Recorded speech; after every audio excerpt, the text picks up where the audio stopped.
اعوذ باللہ من الشیطان الرجیم بسم اللہ الرحمن الرحیم ولا تشتروا بآیاتی ثمنا قلیلا، اور تم میری آیات پر قیمت مت وصول کرو۔ اس آیت میں قرآن کی آیات کے بدلے میں قیمت لینے سے منع کیا گیا ہے کہ لوگوں کی مرضی اور ان کے مقصدوں کی خاطر اللہ کی آیات کا غلط مطلب بتا کر کے یا آیات کا مطلب چھپا کر کے لوگوں سے پیسے لیے جائیں تو ایسا کرنا سبھی ائمہ کے نزدیک حرام ہے۔ رہا یہ معاملہ کہ آیات کا صحیح مطلب بتا کر یا پڑھا کر پیسہ لینا کیسا ہے، تو فقہائے امت کا اس میں اختلاف ہے۔ امام مالک رحمۃ اللہ علیہ، شافعی رحمۃ اللہ علیہ، احمد ابن حنبل رحمۃ اللہ علیہ کے نزدیک جائز قرار دیتے ہیں، اور امام اعظم ابو حنیفہ رحمۃ اللہ علیہ منع فرماتے ہیں۔ لیکن حالات کو دیکھنے کے بعد متاخرین حنفیہ نے قرآن تعلیم پر اجرت لینا جائز قرار دیا ہے، اور اللہ کہہ رہا ہے کہ مجھ ہی سے ڈرتے رہو، وَإِيَّايَ فَاتَّقُونَ، یعنی کہ مجھ ہی سے ڈرتے رہو، یعنی کہ ہر معاملے میں تمہاری یہ نظر ہونی چاہیے کہ اللہ تعالیٰ مجھے دیکھ رہا ہے، تو اس طرح سے تم جو بھی اعمال کرتے ہو اللہ تمہیں دیکھتا ہے، اور تم اللہ تعالیٰ سے ڈرتے رہو، خوف کھاتے رہو، تاکہ تم سے کوئی ایسا عمل نہ ہو جو اللہ تعالیٰ کی مرضی کے خلاف ہو، اللہ کی شریعت کے خلاف ہو۔ وَلَا تَلْبِسُوا الْحَقَّ بِالْبَاطِلِ وَتَكْتُمُوا الْحَقَّ وَأَنْتُمْ تَعْلَمُونَ، اور تم حق کو باطل کے ساتھ مت ملاؤ، حق بات کو جھوٹ کے ساتھ مت ملاؤ، اور حق بات کو مت چھپاؤ، وَأَنْتُمْ تَعْلَمُونَ، حال یہ کہ تم اس بات کو جانتے ہو۔ تو اس آیت سے یہ ثابت ہوا کہ حق بات کو غلط باتوں کے ساتھ ملا کر کے اس طرح سے پیش کرنا کہ جس سے سامنے والا شک میں پڑ جائے تو یہ جائز نہیں ہے۔ اس طرح سے کسی خوف میں آ کر کے یا لالچ کی وجہ سے حق بات کا چھپانا بھی حرام ہے۔ تو اس سے صاف واضح ہو گیا کہ حق بات کو غلط باتوں کے ساتھ ملانا تو یہ بالکل بھی جائز نہیں ہے۔ امام قرطبی رحمۃ اللہ علیہ نے اپنی تفسیر میں حق بات کو چھپانے سے پرہیز کرنے کے لیے ایک مفصل واقعہ ذکر کیا ہے۔ حضرت ابو حازم ایک تابعی ہیں، اور خلیفہ سلیمان بن عبد الملک کا واقعہ ذکر کیا گیا ہے جو بہت ہی نصیحت آمیز واقعہ ہے۔ ایک مرتبہ سلیمان بن عبد الملک مدینہ طیبہ پہنچے، اور وہاں یہ کچھ روز ٹھہرے تو لوگوں سے دریافت کیا کہ مدینہ طیبہ میں اب کوئی ایسا شخص موجود ہے کہ جس نے کسی صحابی کی صحبت پائی ہو۔ لوگوں نے بتایا کہ ہاں، ابو حازم ایسے شخص ہیں۔ سلیمان نے اپنا آدمی بھیجا اور انہیں بلوایا۔ جب وہ تشریف لائے تو سلیمان نے ان سے کہا کہ اے ابو حازم، یہ کیا بے مروتی اور بے وفائی ہے کہ آپ مجھ سے ملنے نہیں آئے؟ ابو حازم نے کہا، آپ نے میری کیا بے مروتی اور بے وفائی دیکھی؟ سلیمان نے کہا کہ مدینے کے سب مشہور لوگ مجھ سے ملنے آئے لیکن آپ نہیں آئے۔ ابو حازم نے کہا، امیر المومنین، میں آپ کو اللہ کی پناہ میں دیتا ہوں اس سے کہ آپ کوئی ایسی بات کہیں جو واقعے کے خلاف ہے۔ آپ نہ مجھ سے واقف ہیں اور نہ میں آپ کو جانتا ہوں، تو ایسے حالات میں میرا ملاقات کے لیے آنے کا کوئی سوال ہی پیدا نہیں ہوتا ہے، تو اس میں بے وفائی کس بات کی؟ سلیمان نے جواب سن کر ابن شہاب زہری اور مجلس کی طرف دیکھا تو امام زہری رحمۃ اللہ علیہ نے فرمایا کہ ابو حازم نے صحیح کہا ہے اور آپ نے غلطی کی ہے۔ اس کے بعد سلیمان نے کچھ سوالات کیے اور کہا، اے ابو حازم، یہ کیا بات ہے کہ ہم موت سے گھبراتے ہیں؟ آپ نے فرمایا، وجہ یہ ہے کہ آپ نے اپنی آخرت کو ویران اور دنیا کو آباد کیا ہے، اس لیے آبادی سے ویرانے میں جانا یہ پسند نہیں ہے۔ سلیمان نے اس بات کو تسلیم کیا اور پوچھا کہ کل اللہ تعالیٰ کے سامنے حاضری کیسے ہوگی؟ فرمایا کہ نیک عمل کرنے والا تو اللہ تعالیٰ کے سامنے اس طرح سے جائے گا جیسا کوئی مسافر سفر سے واپس اپنے گھر والوں کے پاس جاتا ہے اور برے عمل کرنے والا اس طرح سے اللہ کے سامنے پیش ہوگا جیسا کوئی بھاگا ہوا غلام پکڑ کر کے آقا کے پاس حاضر کیا جائے۔ سلیمان یہ سن کر رو پڑے اور کہنے لگے، کاش ہمیں معلوم ہوتا کہ اللہ تعالیٰ نے ہمارے لیے کیا صورت تجویز کر رکھی ہے۔ ابو حازم نے فرمایا کہ اپنے اعمال کو اللہ کی کتاب پر پیش کرو تو پتہ لگ جائے گا۔ سلیمان نے دریافت کیا کہ یہ قرآن کی کس آیت سے یہ پتہ لگے گا؟ فرمایا اس آیت سے، ان الابرار لفی نعیم و ان الفجار لفی جہیم، یعنی بلا شبہ نیک عمل کرنے والے لوگ جنت کی نعمتوں میں ہیں اور نافرمان گنہگار دوزخ میں ہیں۔ سلیمان نے کہا، اللہ تعالیٰ کی رحمت تو بہت بڑی ہے، وہ بدکاروں پر بھی حاوی ہے۔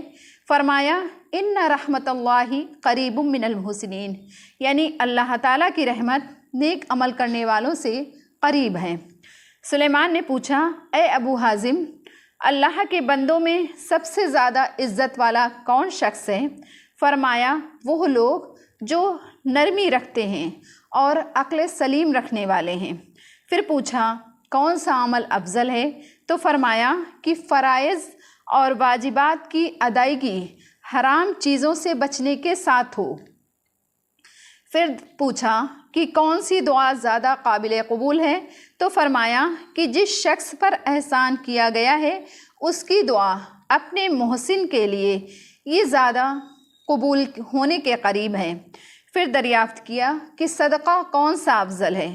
تو فرمایا کہ مصیبت زدہ سائل کے لیے باوجود اپنے افلاس کے، یعنی کہ کچھ نہ ہونے کے، جو کچھ ہو سکے اس طرح سے خرچ کرنا کہ نہ اس سے پہلے احسان جتائے اور نہ دینے کے بعد اس کو کوئی ایذا پہنچائے۔ پھر دریافت کیا کہ کلام کون سا افضل ہے؟ تو فرمایا کہ جس شخص سے تم کو خوف ہو یا جس سے تمہاری کوئی حاجت ہو اور امیدیں بھی وابستہ ہوں، اس کے سامنے بغیر کسی رو رعایت کے حق بات کہہ دینا۔ پھر دریافت کیا کہ کون سا مسلمان سب سے زیادہ ہوشیار ہے؟ فرمایا، وہ شخص جس نے اللہ تعالیٰ کی اطاعت کے تحت کام کیا ہو اور دوسروں کو بھی اس کی دعوت دی ہو۔ پھر پوچھا کہ مسلمانوں میں کون شخص سب سے زیادہ بے وقوف ہے؟ فرمایا، وہ آدمی جو اپنے کسی بھائی کی اس کے ظلم میں مدد کرے، جس کا حاصل یہ ہوگا کہ اس نے دوسرے کی دنیا درست کرنے کے لیے اپنا دین بیچ دیا۔ سلیمان نے کہا کہ صحیح فرمایا۔ اس کے بعد میں سلیمان نے اور واضح الفاظ میں پوچھا کہ ہمارے بارے میں آپ کی کیا رائے ہے؟ ابو حازم رحمۃ اللہ علیہ نے فرمایا کہ مجھے اس سوال سے معاف رکھیں تو بہتر ہے۔ سلیمان نے کہا کہ نہیں، آپ ضرور کوئی نصیحت کا کلمہ کہیں۔ ابو حازم رحمۃ اللہ علیہ نے فرمایا کہ اے امیر المومنین، تمہارے آباء اجداد نے شمشیر کے زور سے لوگوں پر تسلط کیا ہے، زبردستی ان کی مرضی کے خلاف ان پر حکومت قائم کی ہے اور بہت سے لوگوں کو قتل کیا ہے، اور یہ سب کچھ کرنے کے بعد وہ اس دنیا سے رخصت ہو گئے۔ کاش آپ کو معلوم ہوتا کہ اب وہ مرنے کے بعد کیا کہتے ہیں اور ان کو کیا کہا جاتا ہے۔ ایک شخص نے بادشاہ کے مزاج کے خلاف ابو حازم رحمۃ اللہ علیہ کی اس صاف گوئی کو سن کر کہا کہ اے ابو حازم، تم نے یہ بات بہت بری کہی ہے۔ ابو حازم رحمۃ اللہ علیہ نے فرمایا کہ تم غلط کہتے ہو، بری بات نہیں کہی ہے، بلکہ وہ بات کہی ہے کہ جس کا ہم کو حکم ہے، کیونکہ اللہ تعالیٰ نے علماء سے اس کا عہد لیا ہے کہ حق بات لوگوں کو بتائیں گے، چھپائیں گے نہیں۔ لِيُبَيِّنَهُ لِلنَّاسِ وَلَا يَكْتُمُونَ، یعنی کہ حق بات لوگوں کو بیان کریں گے اور چھپائیں گے نہیں۔ یہی وہ بات ہے کہ جس کے لیے یہ طویل واقعہ بیان ہوا ہے۔ سلیمان نے پھر سوال کیا کہ اچھا، اب ہمارے درست ہونے کا، صحیح ہونے کا کیا طریقہ ہے؟ فرمایا کہ تکبر چھوڑ دو اور نرمی اختیار کرو اور حقوق والوں کو انصاف کے ساتھ تقسیم کرو۔ سلیمان نے کہا ابو حازم کیا ہو سکتا ہے کہ آپ ہمارے ساتھ رہیں؟ فرمایا خدا کی پناہ۔